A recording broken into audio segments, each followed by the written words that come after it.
ఈరోజే వైశాఖ సోమవారం, పైగా నవమి తిథితో కలిసి వచ్చింది. ఆ మహాశివుడి వివాహ కథను వింటే చాలు జన్మల దోషాలు తొలగి కోటి జన్మల పుణ్యం వస్తుంది. దరిద్రం పోయి అష్టైశ్వర్యాలు భోగభాగ్యాలు కలుగుతాయి. పూర్వం ఒకానొకప్పుడు అరణ్యాల మధ్య ఒక చిన్న గ్రామం ఉండేది. ఆ గ్రామంలో రాజు అనే తెలివైన సాహసోపేతమైన యువకుడు నివసించేవాడు. అతను పేదవాడు అయినప్పటికీ శివుడిపై అతనికి భక్తి అపారంగా ఉండేది. ఆ గ్రామానికి కొద్ది దూరంలోనే ఒక పెద్ద మర్రి చెట్టు ఉండేది. ఆ చెట్టుపై దెయ్యాలు ఉండేవి. దాని దగ్గరకు వెళ్ళినవారు ఎవరూ తిరిగి రారని ప్రజల నమ్మకం. ఆ మర్రి చెట్టు గురించి గ్రామవాసులు భయం భయంగా చెప్పుకునేవారు. ఆ మర్రి చెట్టు వైపు చూడడానికి కూడా భయపడేవారు. రాత్రిపూట గ్రామంలోకి వచ్చి ఆ దెయ్యాలు పశువులను, పెంచుకునే జీవాలను తినేసేవి. అప్పుడప్పుడు ఆ మర్రి చెట్టు నుంచి భయంకరమైన శబ్దాలు వినిపించేవి. అప్పుడు ప్రజలు గజగజ వణికిపోయేవారు. రాజు ప్రతి సోమవారం రోజు ఆ మహాశివయ్యను భక్తి శ్రద్ధలతో పూజించేవాడు. సోమవారం రోజు ఉదయమే శివాలయానికి బయలుదేరాడు రాజు. అతను నడుచుకుంటూ వెళ్తూ ఉండగా దారిలో 2 పక్షులు మాట్లాడుకోవడం అతను విన్నాడు. అవి సాధారణ పక్షులు కావు, దైవిక శక్తులు ఉన్న పక్షులు. ఆ పక్షులు మాట్లాడుకుంటున్న మాటలు అతనికి స్పష్టంగా వినిపించాయి. సోమవార మహిమ వల్ల అతనికి పక్షి మాటలు అర్థం చేసుకునే శక్తి వచ్చేసింది. పక్షులు ఇలా అంటున్నాయి: అయ్యో, మన రాజ్యానికి త్వరలో ఒక పెద్ద ఆపద రాబోతుంది అని ఒకదానికొకటి చర్చించుకుంటున్నాయి. ఒకటి అలా పలకగాని రెండవ పక్షి, అవునవును, మన రాజుగారికి ఒక దెయ్యం శాపాన్ని పెట్టింది. ఆ శాపం వల్ల 3 నెలల్లోగా ఆయన చనిపోతాడు అని పలకగా ఆ మాటలు విన్న రాజు ఎంతగానో ఆశ్చర్యపోయాడు. అయితే రాజుగారిని కాపాడడానికి ఏదైనా మార్గముందా అని పక్షుల్ని అడిగాడు రాజు. పక్షులు ఆ మాటలు విని ఆ యువకుడికి అద్భుతమైన వినికిడి శక్తి ఉందని గ్రహించాయి. అప్పుడు రాజుతో ఇలా అన్నాయి: ఓ మానవుడా, రాజుగారిని కాపాడడానికి ఒకే ఒక్క మార్గముంది. ఆ పాత మర్రి చెట్టు కింద ఉన్న గుహలో సంజీవని వేరు ఉంది. దాన్ని తీసుకుని రాజుగారికి ఇస్తే ఆయన త్వరగా కోలుకుంటాడు అని పక్షులు చెప్పి గాలిలోకి ఎగిరిపోయాయి. ఇక రాజు వెంటనే మర్రి చెట్టు దగ్గరకు బయలుదేరాడు. కానీ ఆ చెట్టు దగ్గరకు వెళ్లే ధైర్యం ఎవరికీ లేదు. ప్రజలందరూ రాజుని ఆపడానికి ప్రయత్నించారు. కానీ ఆ యువకుడు శివుడిపై ఉన్న నమ్మకంతో ముందుకు సాగాడు. మర్రి చెట్టును చేరుకున్నాడు. ఆ మర్రి చెట్టు పెద్ద పెద్ద ఊడలతో చూడ్డానికి చాలా భయంకరంగా ఉంది. రాజు చెట్టు దగ్గరకు వెళ్ళగానే ఒక భయంకరమైన దయ్యం బయటకు వచ్చింది. అప్పుడు ఆ యువకుడు ఇలా అన్నాడు: నాకు ఈ చెట్టు మొదట్లో ఉన్న సంజీవని వేరు కావాలి, మా రాజుగారిని బతికించాలి అని పలికాడు. దానికి ఆ దయ్యం, ఎందుకు వచ్చావు మానవుడా, నీ చావు కోసమా అని అరిచింది. కాని ఆ యువకుడు భయపడకుండా శివనామాన్ని జపిస్తూ, నేను నిన్ను అంతం చేయడానికే వచ్చాను అని ధైర్యంగా పలికాడు. ఆ మాటలకు అది గంభీరంగా నవ్వి, నీవు నన్ను అంతం చెయ్యలేవు అని పలికి అమాంతం రాజు మీద పడింది. దీనితో రాజు దయ్యంతో పోరాడడం ప్రారంభించాడు. కానీ దయ్యం చాలా శక్తివంతంగా ఉంది. అప్పుడు రాజు తెలివిగా ఆలోచించి శివాలయానికి వెళ్ళేటప్పుడు తనతో తెచ్చుకున్న బిల్వపత్రాలు జ్ఞాపకం వచ్చి శివనామాన్ని జపిస్తూ ఆ బిల్వపత్రాలను దయ్యంపై విసిరాడు. ఆ పత్రాల శక్తితో దయ్యం భయపడి దాని శక్తి సన్నగిల్లింది. వెంటనే కత్తితో దెయ్యం తలకు నరికేశాడు ఆ యువకుడు. అదేవిధంగా బిల్వపత్రాల సహాయంతో అన్ని దెయ్యాలను అంతం చేశాడు. దెయ్యాల నుంచి విముక్తి పొందిన ఆ మర్రి చెట్టు తన నిజరూపాన్ని సంతరించుకుంది. అప్పుడు మర్రి చెట్టు తన కింద ఉన్న ఒక గుహలోకి వెళ్లే మార్గాన్ని చూపించింది. వెంటనే ఆ యువకుడు ఆ గుహలోకి వెళ్లి పక్షులు చెప్పినట్లు రాజుగారిని రక్షించే సంజీవని వేరును కనుక్కున్నాడు. ఆ వేరును తీసుకుని రాజధానికి బయలుదేరాడు. అక్కడికి వెళ్లి చూడగా రాజుగారి పరిస్థితి చాలా అధ్వానంగా ఉంది. వైద్యులందరూ చేతులెత్తేశారు. అప్పుడు రాజు మహారాజు దగ్గరకు వెళ్లి ఆ సంజీవని వేరును మహారాజుకు ఇచ్చాడు. మహారాజు ఆ వేరును తినగానే అతని శరీరం తిరిగి శక్తివంతంగా మారింది. మహారాజు పూర్తి ఆరోగ్యంతో కోలుకున్నాడు. ఆ దేశపు మహారాజు రాజయువకుడు చేసిన సాహసానికి ఎంతో సంతోషించాడు. అప్పుడు ఇలా పలికాడు, ఓ యువకుడా, నీవు నా ప్రాణాలు కాపాడావు, ఈ దేశానికి నీవే రక్షకుడివి అని పలికి అతన్ని యువరాజుగా ప్రకటించి గౌరవించాడు. యువరాజు అయిన తర్వాత కూడా రాజులో అహంకారం అనేదే రాలేదు. నిస్వార్థంగా ప్రజలకు సేవ చేశాడు, మంచి పరిపాలన అందించాడు. ఇలా సోమవారం రోజు పక్షుల ద్వారా రహస్యం తెలుసుకున్న ఆ రాజు మర్రి చెట్టుపై ఉన్న దయ్యాలను అంతం చేసి రాజును కాపాడి యువరాజుగా మారాడు. ఎవరైతే ఈ కథను భక్తి శ్రద్ధతో వింటారో వారికి సకల శుభాలు కలుగుతాయి. సోమవారం రోజు పార్వతీ పరమేశ్వరుల వివాహ కథను విన్నా, చెప్పినా, చదివినా జన్మల పాపాలు తొలగిపోతాయి. వివాహం కాని వారికి వివాహం జరుగుతుంది, మంచి పుత్రులు కలుగుతారు, ఐశ్వర్యం కలుగుతుంది, వంశాభివృద్ధి కలుగుతుంది, సకల శుభాలు కలుగుతాయి. శివపార్వతుల కళ్యాణం అనేది శివ పురాణంలోనూ, వాయు పురాణంలోనూ, స్కాంద మహాపురాణంలోనూ వివరించడం జరిగింది. దక్ష ప్రజాపతి తన కుమార్తెల్లో పెద్దదైన సతీదేవిని ఈశ్వరుడికిచ్చి వివాహం చేశాడు. ఒకసారి ఈశ్వరుడిపై కోపంతో దక్షుడు సతీ పరమేశ్వరులను ఆహ్వానించకుండా ఒక యజ్ఞం చేయడానికి సిద్ధమయ్యాడు. ఈ విషయం తెలుసుకున్న సతీదేవి తన భర్త అనుమతితో దక్షయజ్ఞశాలకు వెళ్ళింది. అక్కడ దక్షుడు ఆ పరమశివుణ్ణి అవహేళనగా చేసి దూషించాడు.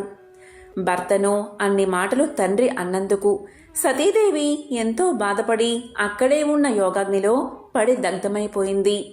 తరువాత దేవత స్వరూపుడైన హిమవంతుడు అనే పర్వతరాజు మేనకాదేవిని పెళ్లి చేసుకున్నాడు. వారిద్దరికీ మైనాకుడు అనే కొడుకు పుట్టాడు.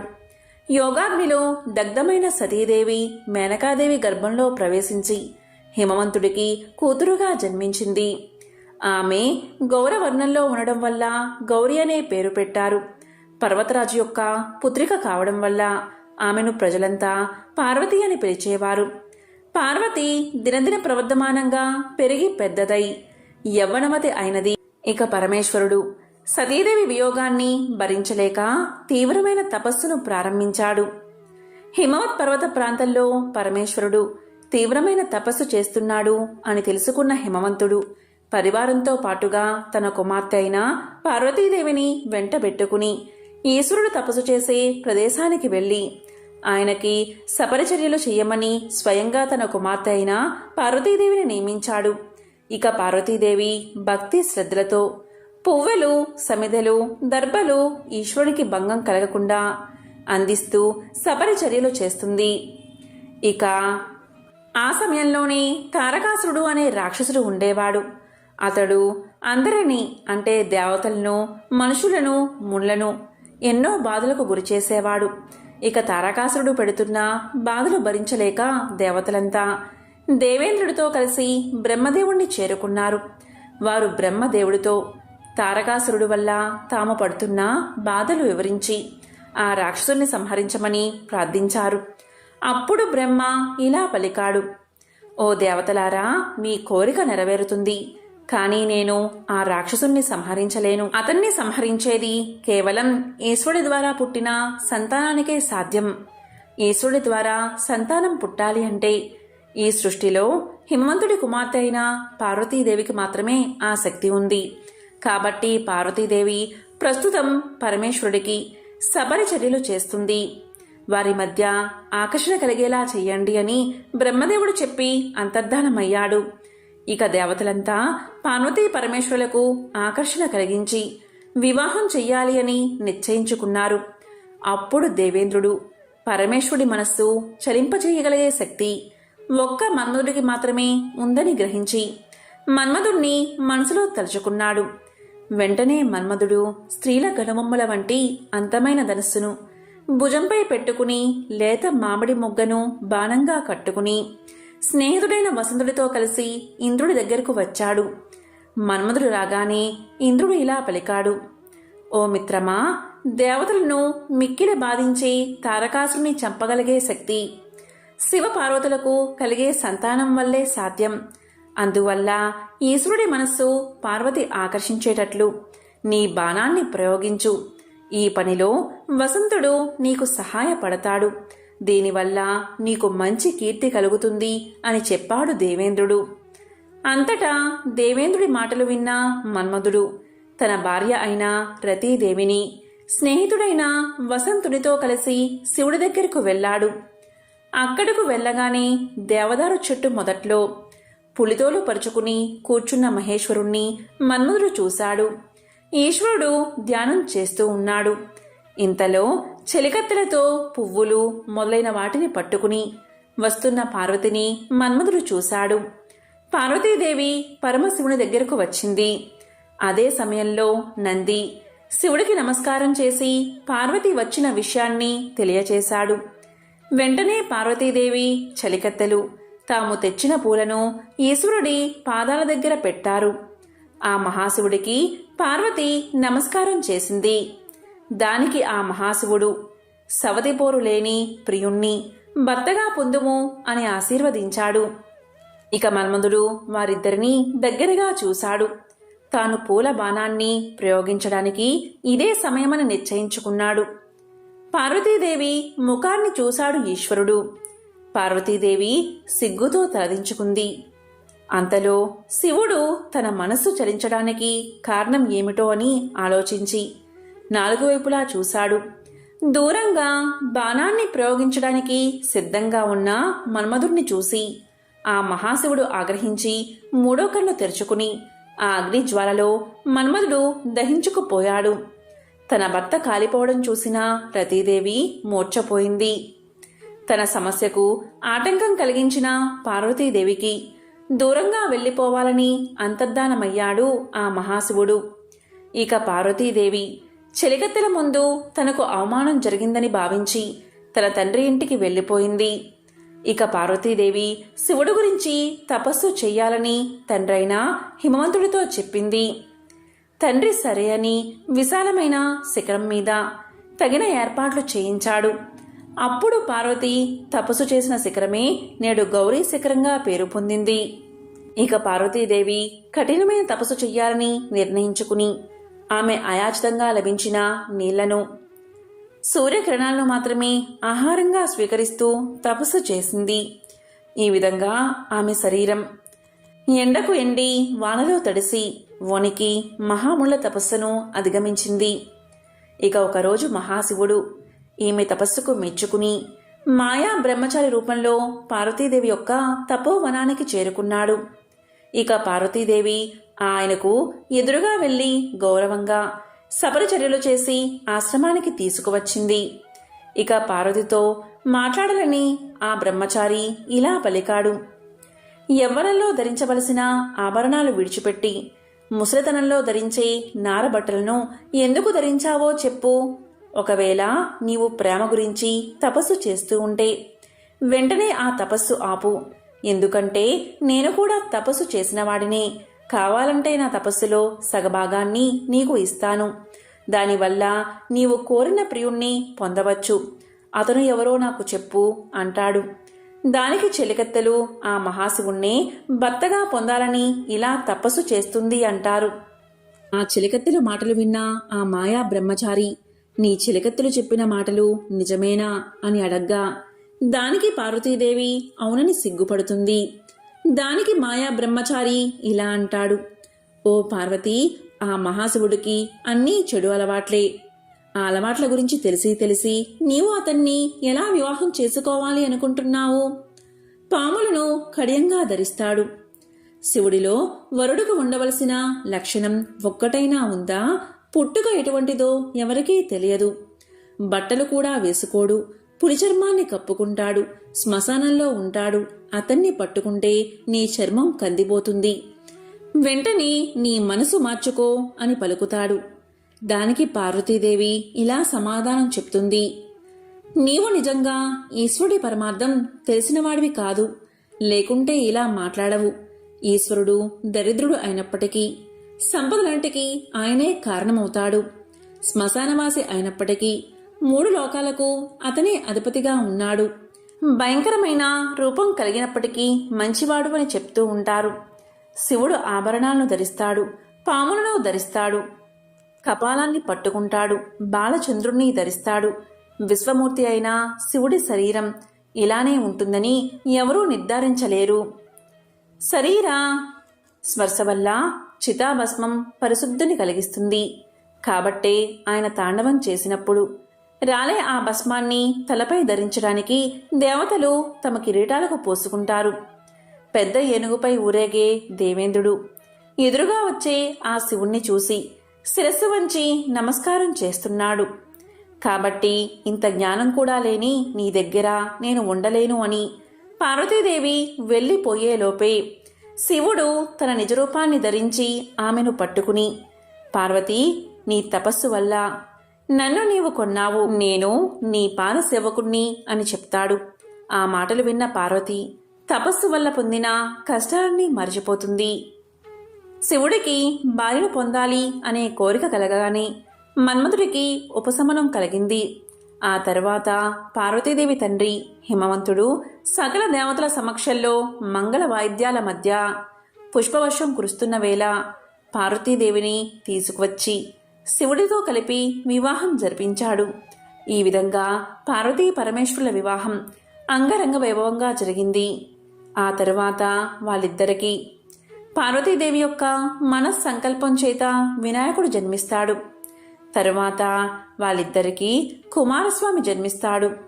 దేవకార్యమైన తారకాసుర సంహారం నిమిత్తమై పార్వతీదేవికి కుమారస్వామి పుడతాడు.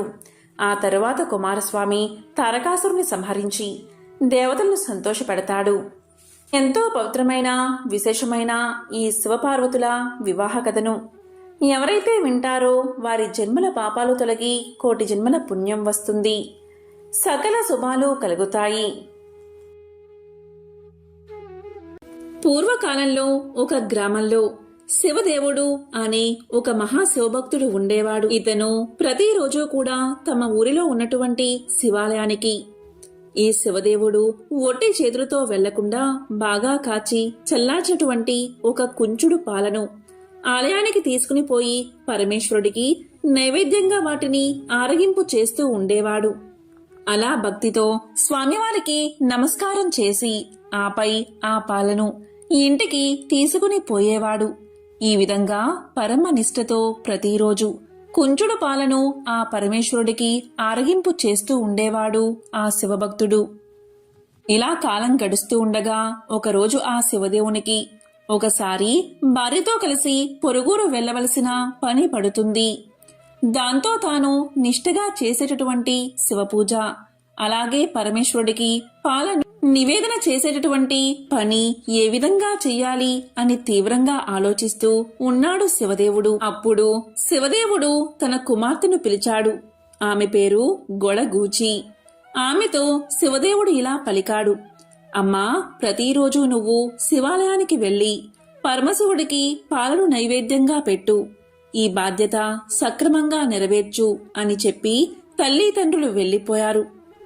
తర్వాత రోజున ఆవు పాలను శుభ్రంగా మరగబెట్టి కుంచెడు పాలను కొలిచి శివాలయానికి సమర్పణగా తీసుకుని వెళ్తుంది గొడగూచి. పాలు ఎవరికీ కనబడకుండా పైన కొంగు కప్పుతుంది.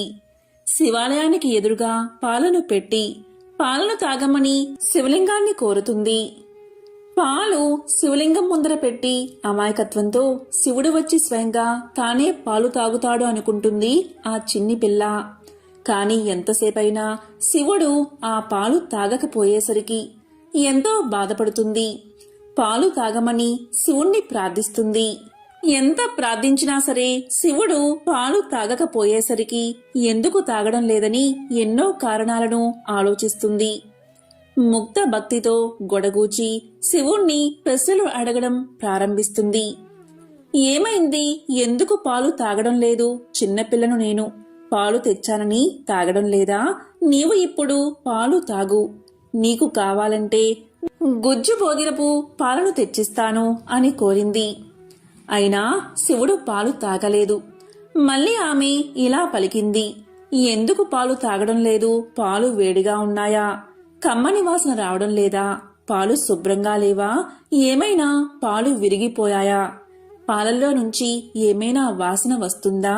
పాలల్లో ఎక్కువ నీళ్లు కలిసాయా? ఈ పాలు నీకు సరిపోవా?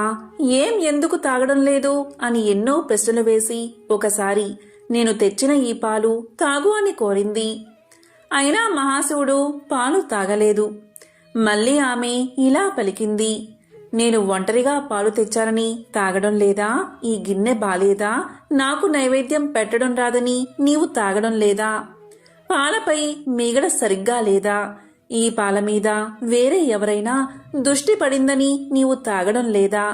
ఊరికే ఏ కారణం లేకుండా ఎందుకు తాగడం లేదు అని వివిధ ప్రశ్నలతో గొడగూచి తన మనసులో ఆలోచించి శివుడితో మాట్లాడింది. తన తల్లి తమ్ముడికి ఏ విధంగా ఆశపెట్టి తినిపిస్తుందో ఆ విధంగా గొడగూచి కూడా శివుడికి ఆశపెట్టే ప్రయత్నం చేసింది. ఎలా అంటే, నువ్వు పాలు తాగితే గుజ్జన్నం తినిపిస్తా, నూనె పోలాలు తెస్తాను, కలకండ పాలనం తినిపిస్తాను అని కోరింది. నీవు పాలు తాగితే జాతరకు తీసుకువెళ్తాను, తినడానికి తీసుకువెళ్తాను, పాయసం తినిపిస్తాను, శైవులు జరుపుకునే పండుగకు తీసుకువెళ్తాను, పాలలోకి అటుకులు తెస్తాను అని ఆశపెట్టి పాలను తాగించే ప్రయత్నం చేసింది గొడగూచి. కాని శివుడి దగ్గర నుంచి ఎటువంటి జవాబు లేకపోయేసరికి ఎంతో దుఃఖంతో విలపించింది. ఎన్ని ప్రయత్నాలు జరిగినా శివుడు వచ్చి పాలు తాగకపోయేసరికి ఆమె ఎంతో బాధపడింది. ఆమె ఇలా అనుకుంది, శివుడు పాలు తాగకపోతే మా వాళ్ళు నన్ను చంపుతారు, వాళ్ళ చేతిలో నేను చావడం కంటే శివుడి ముందే మరణిస్తాను అనుకుని శివలింగానికి తల ఆనించి ప్రాణాలను విడిచిపెట్టడానికి సిద్ధమైంది. ఆమె చేష్టలు ఆమె ముక్త స్వభావానికి ప్రతీక. ఇది గమనించిన శివుడు పాలు తాగాడు. దాన్ని చూసిన గొడగూచి ఆ మహాశివుడితో ఇలా పలికింది, నేను చిన్న పిల్లను అని మరీ ఇంత ఏడిపిస్తావా? మా అన్నకు చెబుతాను ఉండు అని బెదిరించి పూర్తిగా చిన్నపిల్ల మనస్తత్వాన్ని నిరూపించుకుంది. ఇలా ప్రతిరోజు శివుడికి పాలు ఇచ్చి ఇంటికి తిరిగి వెళ్తూ ఉండేది ఆ గొడగూచి. ఒకానొక సమయంలో ఊరి నుంచి వచ్చిన శివదేవుడు సరిగ్గా గొడగూచి మహాశివుడికి పాలను సమర్పించి ఇంటికి తిరిగి వెళ్తూ ఉండగా తారసపడ్డాడు. ఆమె తన కుమార్తెను చూసి తన కుమార్తె చేతిలో ఉన్న పాల గిన్నెను చూసి, తల్లి, పాలు ఏం చేశావు అని అడిగాడు. అందుకు ఆమె, శివుడే పాలు తాగాడు నాన్నగారు అని సమాధానం చెప్పింది. కాని అతను ఆమె మాటలు నమ్మలేదు. ఏంటి, అబద్ధం చెప్తున్నావా? కన్న తండ్రితో అబద్ధం చెప్పడం సరైన పద్ధతి కాదు. ఎక్కడైనా శివలింగం పాలు తాగుతుందా అని తన కూతుర్ని కసురుకున్నాడు. గొడగూచి మహాశివుడు పాలు తాగిన వ్యవహారమంతా చెబుతుంది. కాని శివదేవుడు ఆ మాటలు నమ్మడు. ఓసి పాపిష్టిదానా, నేను చేసేటటువంటి వ్రతాన్ని నేలపాలు చేశావు కదే అనే ఆగ్రహంతో తన కూతుర్ని అనరాని మాటలు అంటాడు. ఇక ఆమె ఎంత చెప్పినప్పటికీ ఆమె మాటలు నమ్మడు ఆ శివదేవుడు. మర్నాడు ఆమె తన వెంట తన తండ్రిని పరమేశ్వరుడి మందిరానికి తీసుకుని వెళ్తుంది. రోజూ మాదిరిగానే ఆ పాలను మహాశివుడి ముందు పెట్టి ఆరగించవయ్యా అని పిలుస్తూ ఉంటుంది. కాని స్వామి మాత్రం ఉలుకోలేదు, పలకలేదు. అప్పుడు శివదేవుడికి అంతులేని కోపం వస్తుంది. ఓసి, రోజూ కూడా నువ్వే తాగుతూ ఆ శివుడు తాగుతున్నాడు అని చెబుతున్నావా? మరి రోజూ తాగే ఆ మహాశివుడు ఈ రోజు ఎందుకు తాగలేదు? కనీసం చూడనైనా ఎందుకు చూడలేదు? కన్న తండ్రిని అబద్ధపు మాటలతో మోసగిస్తావా? ఎన్ని కథలు చెప్పి నన్ను మోసం చేశావే అని కూతుర్ని కోప్పడి తన కూతురుతో నీ కడుపు చీల్చి ప్రాణాలు తీస్తాను అంటూ గొడగూచి వెంట పరుగెత్తి పట్టుకోబోయాడు. దాంతో ఆమె భయంతో వణికిపోతూ మహాశివుడి దగ్గరకు చేరి గట్టిగా ఏడుస్తూ ఓ లింగమూర్తి, ఓ లింగమూర్తి అంటూ లింగ స్వరూపాన్ని గట్టిగా పట్టుకుంటుంది. ఇదిగో నేనున్నాను అంటూ భయపడుకు అంటూ అత్యంత దయతో ఆ మహాలింగమూర్తి పాప మీద ఉన్నటువంటి వాత్సల్యంతో తన వక్షస్థలాన్ని తెరుస్తాడు. పాప అందులోకి చొరబడుతుంది. తండ్రి వెంటపడుతూ పాప వెంట్రుకలను చిక్కించుకుంటాడు. ఎక్కడికి పోతావే అంటూ శివదేవుడు వెనుక పడినా ఆ దివ్యలింగం ఆ పాపను తనలో ఐక్యం చేసుకుంటుంది. ఎంతో నిశ్చలమైనది, నిర్మలమైనది గొడగోచి యొక్క భక్తి. అందుకే ఆ పరమేశ్వరుడు శివభక్తుణ్ణి కాదని అతని బిడ్డకు దర్శనం కల్పించాడు, తనలో ఐక్యం చేసుకున్నాడు. ఇంతకన్నా నిదర్శనం ఏముంటుంది? ఆ మహాశివుడి లీలలు ఎంతో విశిష్టమైనవి. ఎంతో పవిత్రమైన విశేషమైన ఈ కథను విన్నా, చదివినా, చెప్పినా, వినిపించినా ఆ మహాశివుడి పరిపూర్ణ అనుగ్రహం లభిస్తుంది. ఒకానొక కాలంలో కాంచీపురంలో చిరుతొండ నంబి అనే వైశ్యకుల శేఖరుడు ఉండేవాడు. అతను అఖండ శివభక్తి తత్పరుడు. ఆయన భార్య తిరువెంగ నాంచి. ఆ పుణ్య దంపతులు జంగమ ఆరాధన తత్పరులు. వారి పుత్రుడు సిరియాలుడు. చిరుతొందడు పూర్వజన్మ వాసనా విశేషం చేత ఏకామ్రనాథుణ్ణి ఆరాధిస్తూ జంగమ్మ ప్రమదలకు అడిగిన పదార్థం లేదనక సదా అన్నదానం చేసేవాడు. ఒకనాడు పరమశివుడు పార్వతీదేవికి చిరుతొండని భక్తి ప్రభావం నిరూపించాలి అనుకున్నాడు. నిత్యాన్నదానశీలుడైన చిరుతొండ నంబికి ఒకనాడు ఒక్క శివయోగి కూడా కనిపించలేదు. తిరిగి తిరిగి చివరకు కాంచీపురం ఊరి బయట ఉన్న పాడుబడిన గుడికి వెళ్ళాడు అతను. అక్కడ గర్భ మండపంలో ఒక వృద్ధుడు అతనికి సేవ చేస్తున్న ముసలి అవ్వ కనిపించారు. అప్పుడు చిరుతొండ నంబి ఆ దంపతులకు ప్రణామం చేసి ఇలా పలికారు: మీరు చూస్తే సాక్షాత్తు పార్వతీ పరమేశ్వరులాగా కనిపిస్తున్నారు.